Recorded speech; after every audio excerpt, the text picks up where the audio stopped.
یا ایھا الذین آمنو، اے لوگو جو ایمان لائے ہو. جب یا ایھا الذین آمنو کہہ کے پکارا جاتا ہے تو کیا مطلب ہوتا ہے اس کا؟ کوئی ایسا حکم آ رہا ہے جس کو ماننا بے حد ضروری ہے. اس حکم کا ماننا ایمان کا حصہ ہے، ایمان کا تقاضا ہے. اس حکم کی مخالفت ایمان کے منافی ہے. تو یا ایھا الذین آمنو، اے لوگو جو ایمان لا چکے ہو، لا تقربوا الصلاۃ، نہ تم قریب جاؤ نماز کے، وانتم سکارا، اس حال میں کہ تم نشے میں. نشے کی حالت میں نماز کے قریب نہ جاؤ، یعنی نماز نہیں پڑھو. سکارا جو ہے یہ سکران کی جمع ہے. سکران کا لفظ جو ہے یہ سین کاف رے سے ہے، سکر. سکر کا مطلب ہوتا ہے راستہ بند ہونا. سکرات الموت کس کو کہتے ہیں؟ موت کی بے ہوشی، موت کی سختی. اس وقت بھی کیا بند ہو رہا ہوتا ہے؟ ہوش و حواس، اور انسان کی زندگی ختم ہو رہی ہوتی ہے اور ایک بے ہوشی کی سی کیفیت ہوتی ہے. وَأَنْتُمْ سُکارا، اور جب تم نشے کی حالت میں ہو. اور سکران اس نشے کو کہتے ہیں جس میں ایک طرب بھی ہو اور ایک مستی ہو. مراد اس سے کیا ہے کہ شراب پینے کے بعد یا کوئی بھی نشہ لینے کے بعد جب ایک مستی کی سی کیفیت ہو تو اس کیفیت میں نماز کے قریب نہ جاؤ. حتی تعلموا، یہاں تک کہ تم جان لو. حتی کا کیا معنی؟ یہاں تک کہ تم جان لو. ما تقولون، جو تم کہتے ہو. کہاں کہتے ہو؟ نماز میں. تو اس سے کیا پتہ چلتا ہے کہ نماز کس حالت میں پڑھنی چاہیے؟ جب انسان ہوش و حواس میں ہو اور جو کہہ رہا ہے اس کو سمجھے.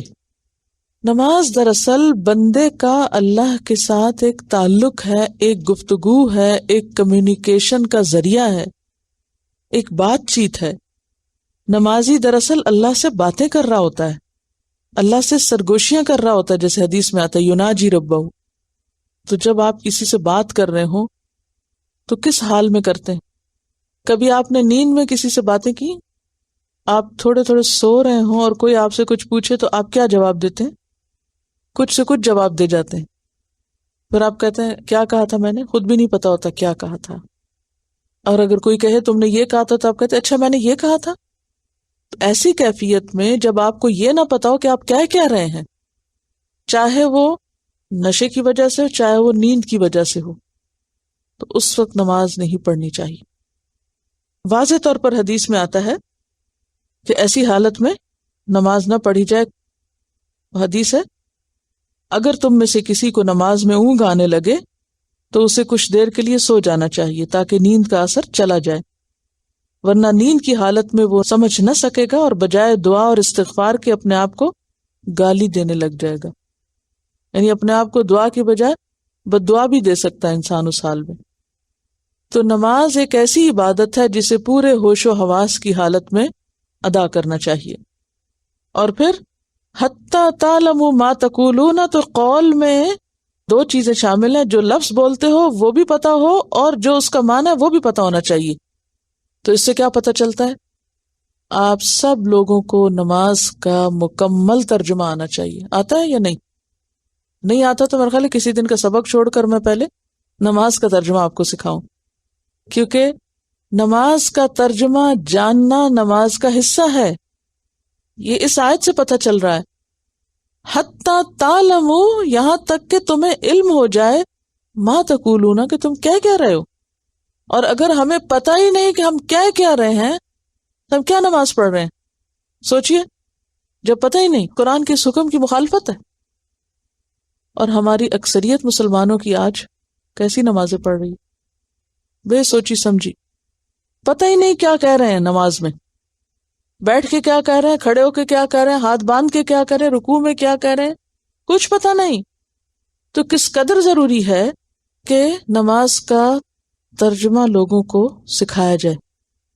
اچھا، اگر آپ اپنا ایک ہوم ورک لکھ لیں کہ کسی ایک کو نماز کا ترجمہ سکھانا ہے، کسی کو سکھا دیں، چاہے کسی کو فون پہ سکھا دیں، اپنی کسی دوست کو سکھا دیں، کسی بچے کو سکھا دیں، کسی بڑے کو سکھا دیں، اپنے ہسبینڈ کو سکھا دیں، اگر نہیں آتا کسی کو بھی سکھا دیں. نماز کا ترجمہ یہ بے حد ضروری ہے، یہ بنیادی کاموں میں سے ہے. کہ حتی تعلموا ما تقولون، یہاں تک کہ تمہیں پتا ہو کہ تم کیا کہہ رہے ہو نماز میں. کیونکہ جب پتا نہیں ہوتا تو پھر نماز میں دل بھی نہیں لگتا، اور پھر نماز میں پتہ ہی نہیں چلتا. پھر وہ نماز کیسی نماز ہوتی ہے؟ جیسے ایک مدہوشی کی. اللہ اکبر کیا اور جب سلام پھیرا تو پھر خیال ہے کہ اچھا نماز پڑھ لی ہے، میرا خیال ہے پڑھ ہی لی ہے. بلینک ہو جاتے. جتنا جتنا بلینک ہوتے ہیں نا اتنا اتنا اجر کم ہو جاتا ہے. یہ میں نہیں کہہ رہی، حدیث میں آتا ہے لک من صلاتک ما عقلت منها، تمہارا نماز میں بس اتنا حصہ ہے جو تم نے اس کو سمجھا. سمجھنا بے حد ضروری ہے. اور آپ دیکھیے کہ جیسے سورۃ الفاتحہ کی تفسیر میں نے آپ کو وہ حدیث سنائی تھی، کون سی؟ کہ جب بندہ الحمد للہ رب العالمین کہتا ہے تو اللہ تعالیٰ کیا فرماتا ہے؟ حمدنی عبدی، میرے بندے نے میری حمد و ثنا کی. بندہ کہتا ہے الحمد للہ رب العالمین، اللہ تعالیٰ جواب دے رہا ہوتا ہے. This is a communication, two way communication ہوتی ہے، اور ہمیں پتہ ہی نہیں ہوتا ہم نے کیا کہا. تو ذرا رک رک کے کہیں تو حال بہتر ہو جائے گا. پھر اس کے بعد الرحمن الرحیم، اثنا علی عبدی، میرے بندے نے میری ثنا کی. مالک یوم الدین، مجدنی عبدی، میرے بندے نے میری بزرگی بیان کی. ایاک نعبد و ایاک نستعین، یہ کیا ہے؟ میرے بندے اور میرے درمیان ہے، یعنی آدھا آدھا. اور پھر اہدنا الصراط المستقیم، میرے بندے کے لیے وہ ہے جو وہ مجھ سے مانگتا ہے. اب جب ہمیں پتہ ہی نہیں ہم مانگ کیا رہے ہیں، اور نہ وہاں کہیں ٹھہرتے ہیں اور نہ رکتے ہیں، اور آنکھیں بھی بند کر لیتے ہیں ساتھ آرام کرنے کے لیے. نماز میں آنکھیں نہیں بند کرنی چاہیے، نماز میں آنکھیں کھول کے پڑھنی چاہیے، اور سجدے کی جگہ پر نگاہ ہونی چاہیے. اور جب اتحیات پر بیٹھیں تو آپ کی جو شہادت کی انگلی ہے اس پر نظر ہونی چاہیے، کیونکہ حدیث میں آتا ہے کہ آپ کی نگاہ انگلی سے آگے نہیں جاتی تھی. تو ہم نماز بھی پڑھ رہے تھے اور سب ادھر ادھر بھی دیکھ رہے ہوتے ہیں، یا پھر آنکھیں بند کر کے آرام کر رہے ہوتے ہیں. جس وقت وہ پوری ہو جاتی پھر آنکھیں کھول لیتے ہیں، پوری مدہوشی سے باہر نکلے. چلیے وہ تو ایک نیچرل سی چیز ہے نا، سوچتے سوچتے آپ نے تھوڑی دیر کے لیے کی، لیکن مستقل ایک عادت بنا لینا اور ایک بہانہ. بہت سے لوگ بہانہ کرتے نہیں، جب ہم آنکھیں بند کرتے ہیں تو ہمیں زیادہ سمجھ آتا ہے، ورنہ ہمارا دھیان ادھر ادھر ہو جاتا ہے. اب آپ خود سوچیں، کسی انسان سے آپ بات کر رہے ہو آنکھیں بند کر کے، وہ سنے گا آپ کی بات؟ کتنا ایٹیکیٹس کے خلاف ہے. اصل میں یہ سب خود ساختہ طریقے ہیں، خود ساختہ لاجک جو ہم دیتے ہیں، اور دوسرا پہلو نہیں دیکھتے نا. تو اب آتے تو پڑھ چکی ہیں ہم سب کو ہی خراب، کیونکہ بچپن سے کسی نے چیک ہی نہیں رکھا کہ ہم کر کیا رہے ہیں. تو ان کو کانشیسلی تھوڑا تھوڑا بدلنے کی ضرورت. ایٹ لیسٹ غلطی کو غلطی مان تو لینا چاہیے نا، کہ نہیں؟ توبہ کس کے لیے؟ جو اپنی غلطی پر اصرار نہیں کرتے. جب بات پتہ چل جاتی ہے تو کہتے ہیں ہاں ٹھیک ہے، ہم اپنے آپ کو تبدیل کر لیتے ہیں. اچھا، تو یا ایھا الذین آمنوا لا تقربوا الصلاۃ وانتم سکارى حتی تعلموا ما تقولون. بیسیکلی یہ آیت نازل ہوئی ہے شراب کے بارے میں، اور صرف شراب نہیں بلکہ حدیث میں آتا ہے کل مسکر خمر و کل خمر حرام. کل مسکر خمر، ہر نشاور چیز خمر ہے، اور کل خمر حرام، ہر خمر یعنی شراب ہو یا کوئی بھی نشاور چیز وہ پھر حرام بھی ہے. کئی لوگ کہتے ہیں نا شراب کے لیے حرام کا لفظ کہاں آیا؟ تو حدیث میں واضح طور پر آیا کل مسکر خمر و کل خمر حرام، یعنی نص سے ثابت ہے شراب کا حرام ہونا. لوگ دین جانتے نہیں ہیں اور پھر خود سے فیصلے دینے لگتے ہیں بغیر جانے. اچھا، نبی صلی اللہ علیہ وسلم کے زمانے میں خمر پر 4 مراحل گزرے. پہلا مرحلہ کون سا تھا؟ جب اس کی اجازت تھی یا رخصت تھی، اباحت کا. ایک وقت تھا نا کہ جب ایمان والے بھی شراب پی سکتے تھے، ٹھیک ہے، اباحت. پھر اس کے بعد کیا ہوا؟ اس کو چھوڑنے کی ترغیب ہے. یہ نہیں کہا گیا چھوڑ دو، کیا کہا؟ اوقات نماز میں نہیں تم نشے کی حالت میں ہو. کیونکہ کسی ایمان والے کے لیے ممکن نہیں تھا کہ وہ نماز چھوڑ دے اور شراب کے نشے میں دھت رہے. وہ کیا کرتے تھے کہ اب اس کا دھیان رکھنے لگ گئے تھے کہ نماز کے قریب نہیں پینی.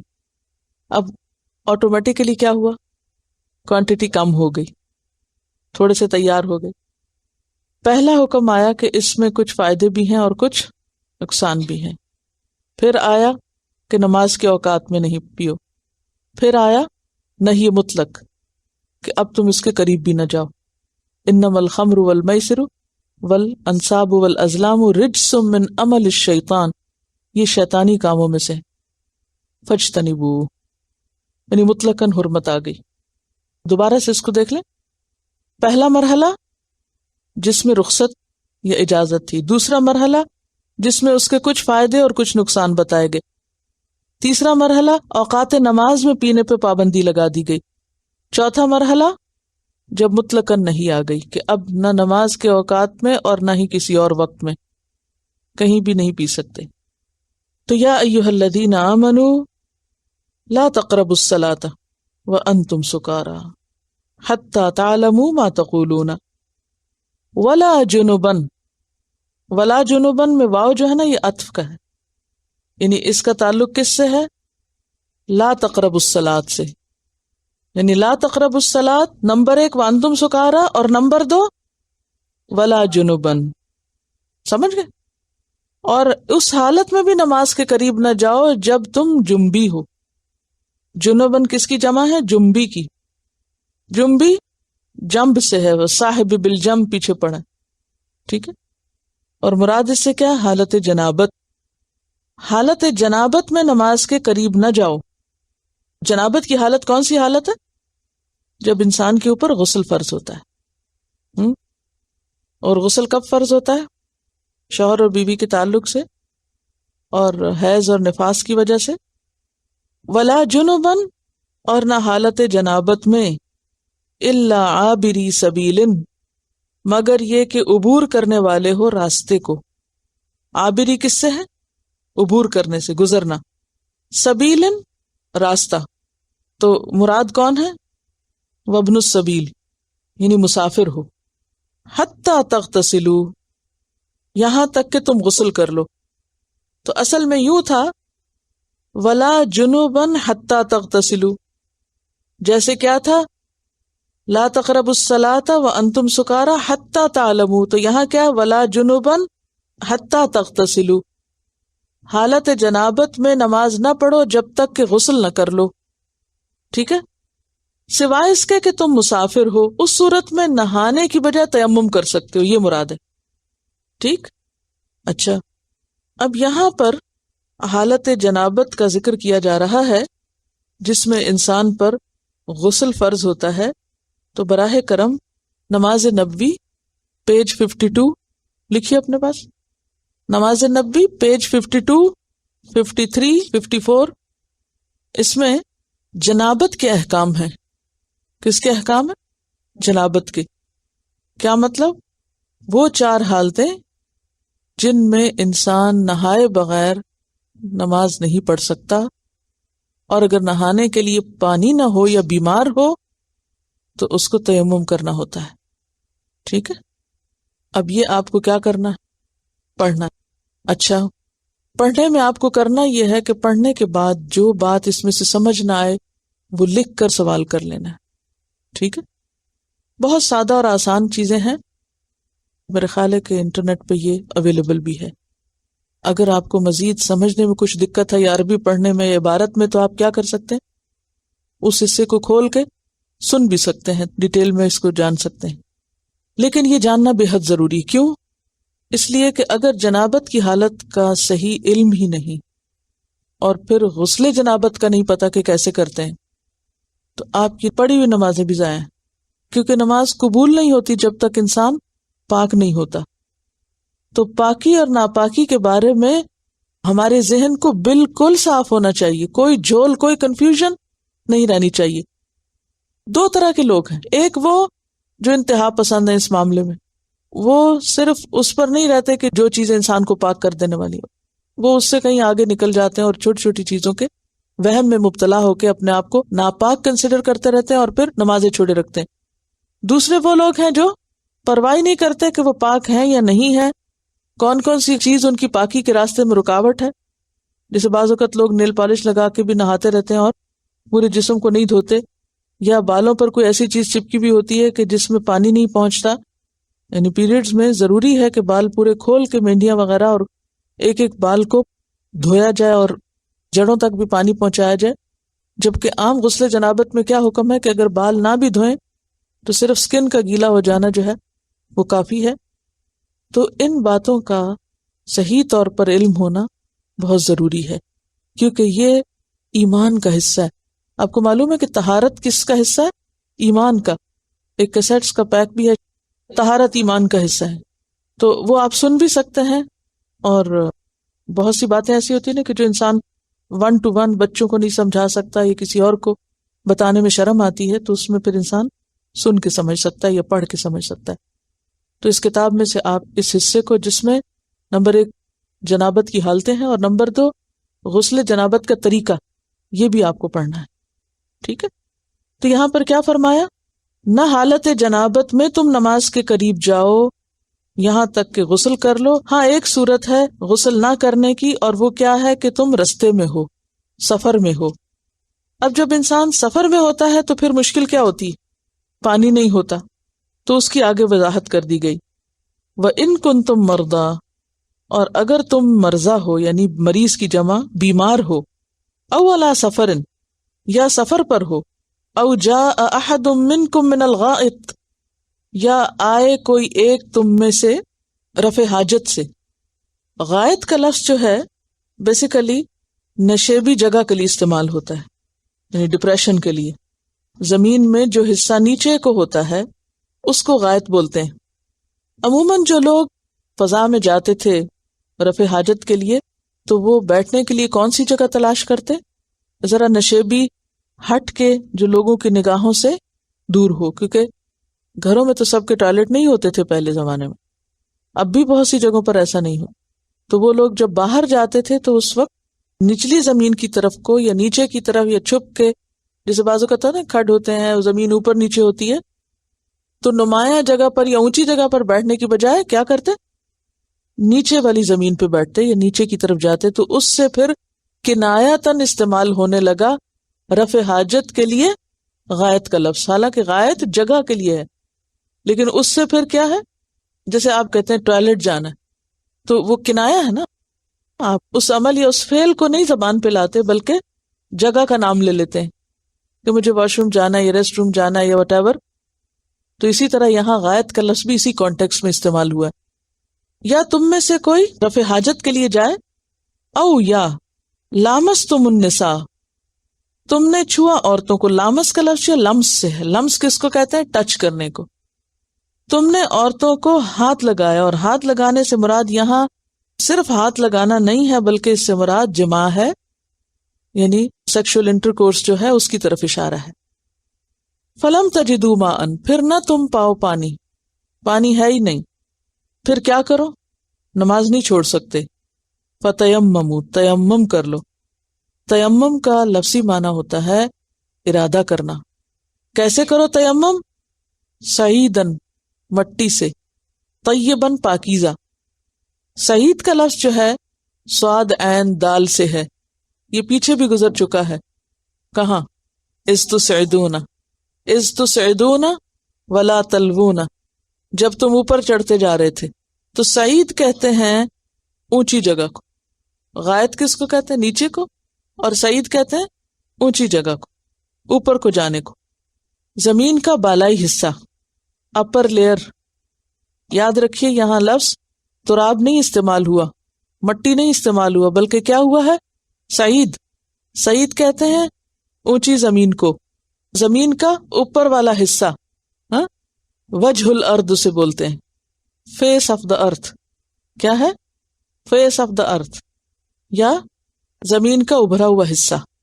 اسی لیے اس بارے میں 2 رائے پائی جاتی ہیں کہ کیا صرف مٹی یا ڈسٹ سے تیمم ہوگا، یا ہر وہ چیز جو زمین کا حصہ ہے، چاہے وہ پتھر ہے، چاہے وہ چونا ہے، چاہے وہ سرما ہے، چاہے وہ عقیق ہے، ریت ہے، راکھ نہیں ریت.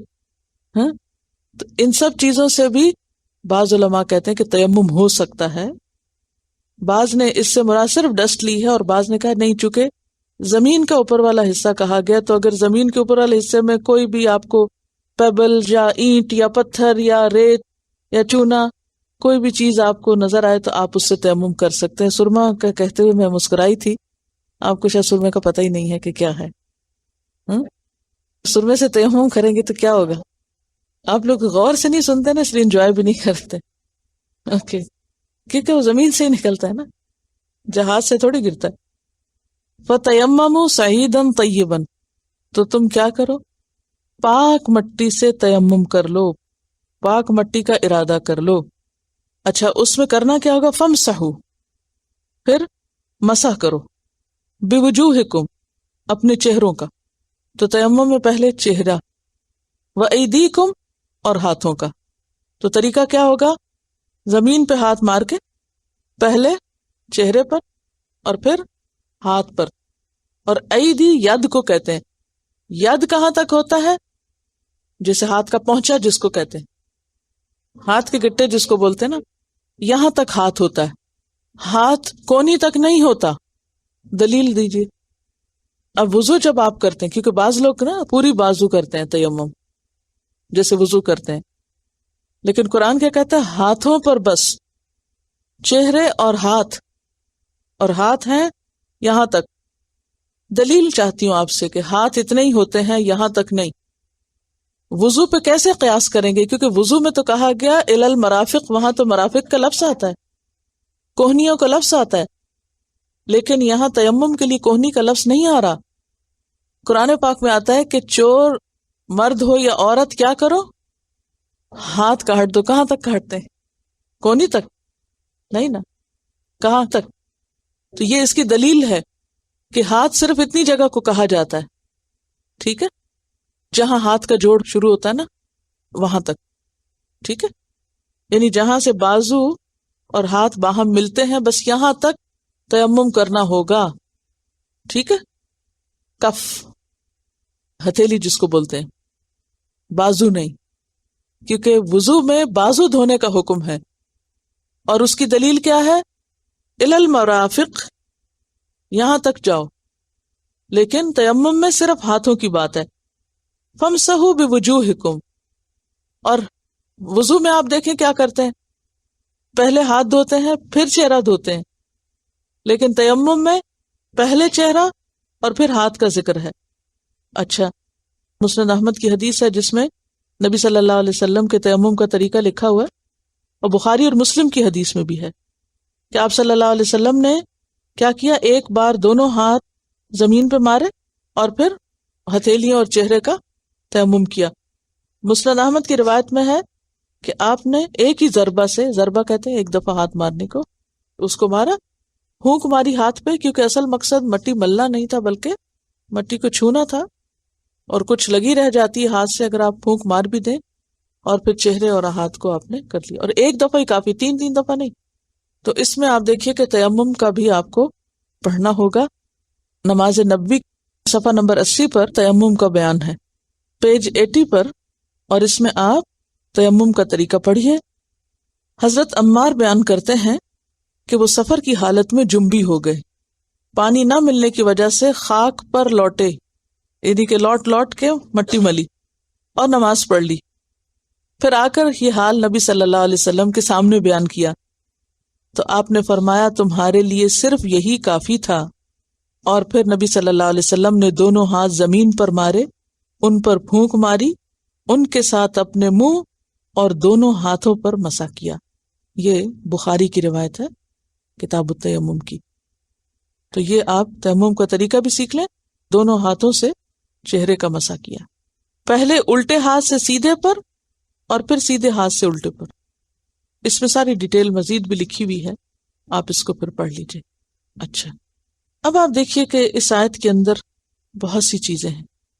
سب سے پہلی بات تو یہ ہے کہ وَإِن كُنتُم مَرْضَىٰ أَوْ عَلَىٰ سَفَرٍ، تو اس سے پتہ چلتا ہے کہ تیمم کب آپ کر سکتے ہیں.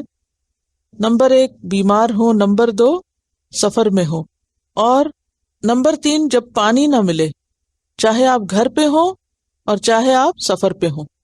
یہاں پانی نہ ملنا سفر کے ساتھ مخصوص کیا گیا ہے، جبکہ حضر میں بھی اگر پانی نہ ہو تو تیمم کیا جا سکتا ہے. تو 3 چیزیں ہو گئی نا، کون کون سی؟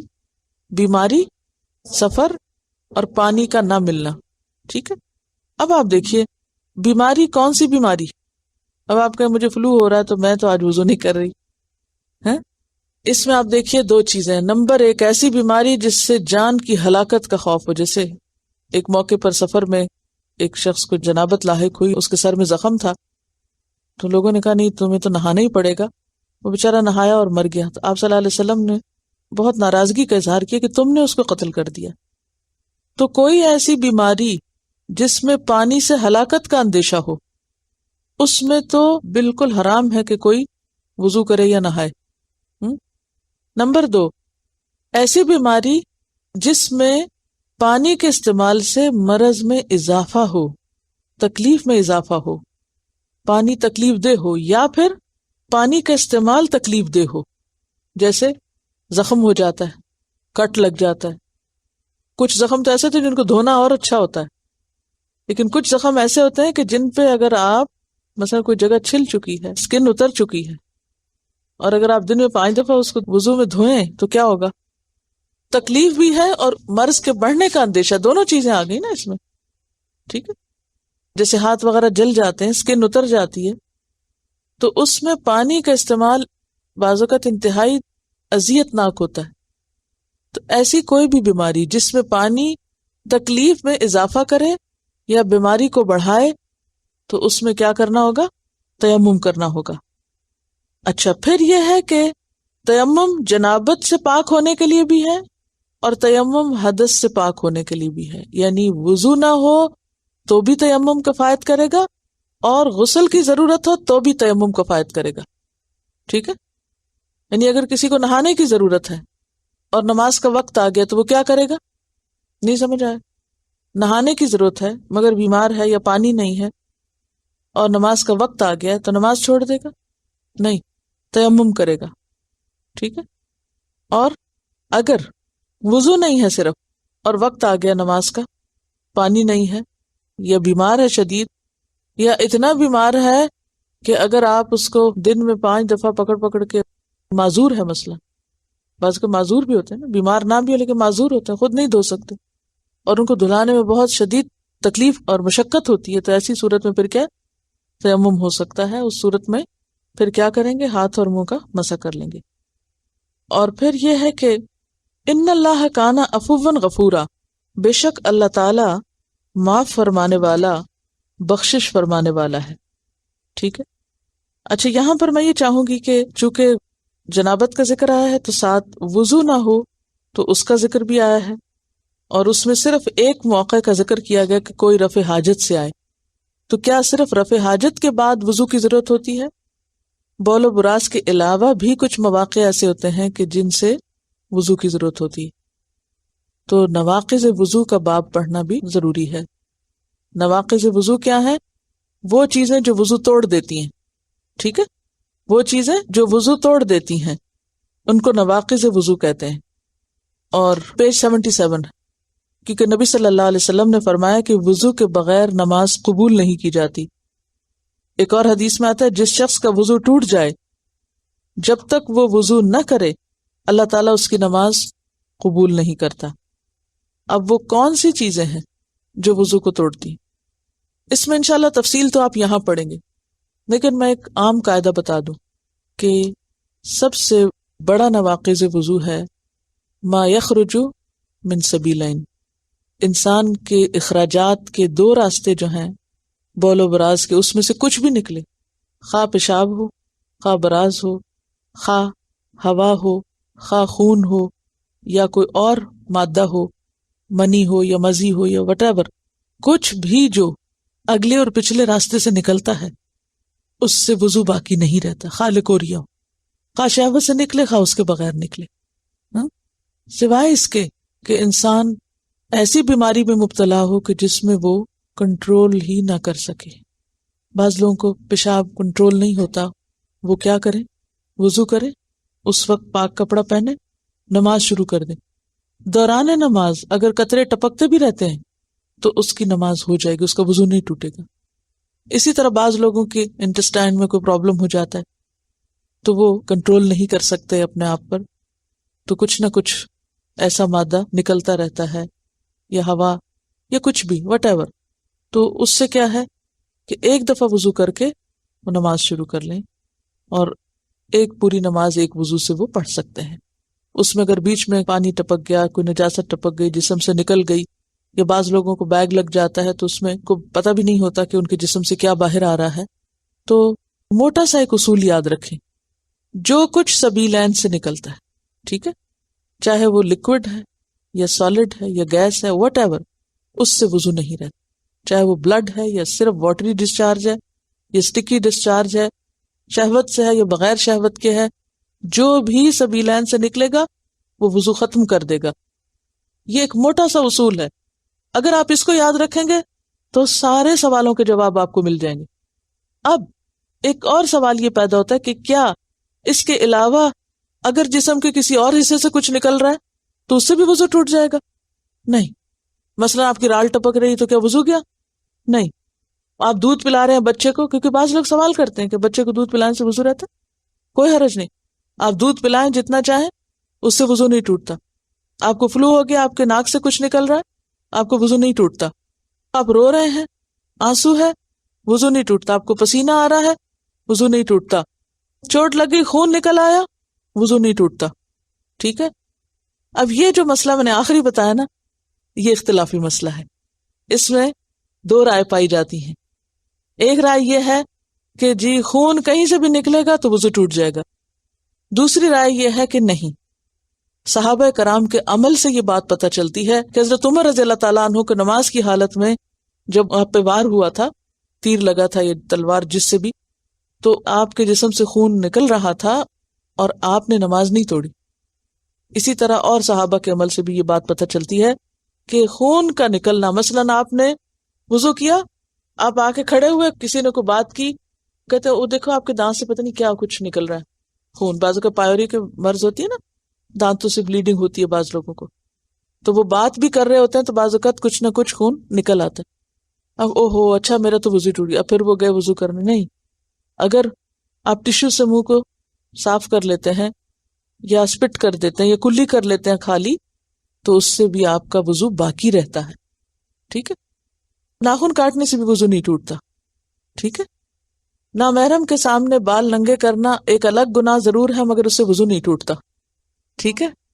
قے یا نقصیر آنے سے وضو ٹوٹ جانے والی روایت کو جو بلوغ المرام اور ابن ماجہ میں ہے، امام احمد اور دیگر محدثین نے ضعیف کہا ہے، بلکہ اس سلسلے کی تمام روایات سخت ضعیف ہیں.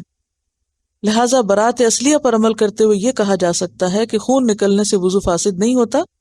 اس کی تائید اس واقعے سے بھی ہوتی ہے جو غزوہ ذات الرقاع میں پیش آیا، جب ایک انصاری صحابی رات کو نماز پڑھ رہے تھے، کسی دشمن نے ان پر 3 تیر چلائے، جس کی وجہ سے وہ سخت زخمی ہو گئے، ان کے جسم سے خون بہنے لگا، مگر اس کے باوجود وہ اپنی نماز میں مشغول رہے. اس سے صحابہ کے ایمان کا حال بھی آپ دیکھیں کہ ہمیں تو اگر ذرا سی کوئی چیز چپ جائے تو ہم سب سے پہلے نماز توڑیں. تو اس سے پتہ چلتا ہے کہ تھوڑی بہت کہہ کے آنے سے یا کوئی وہ جیسے گلچھی سی ہوتی ہے کچھ، اس سے وضو نہیں جاتا. چلیے اب ایک سوال میرا آپ سے ہے، آپ مجھے بتائیے کہ مٹی سے تیمم کا حکم کیوں ہے؟ مٹی ایک طرح کی اینٹی بائیوٹک ہے. جس طرح اینٹی بائیوٹک آپ کے جسم کی صفائی کرتے ہیں، جرمز کو کل کرتے ہیں، اسی طرح مٹی بھی کیا کرتی ہے، اس کے اندر ایسے بیکٹیریاز ہیں کہ جو آپ کے جسم کو یا آپ کی سکن کو صاف کرتے ہیں. آپ کو معلوم ہے اب بھی دیہاتوں میں جن لوگوں کے پاس صابن نہیں ہوتا وہ لوگ مٹی کی دیوار پہ ہی ہاتھ مل کے ہاتھ دھو رہے ہوتے ہیں، اور وہ آپ کے صابن سے زیادہ بہتر ہے.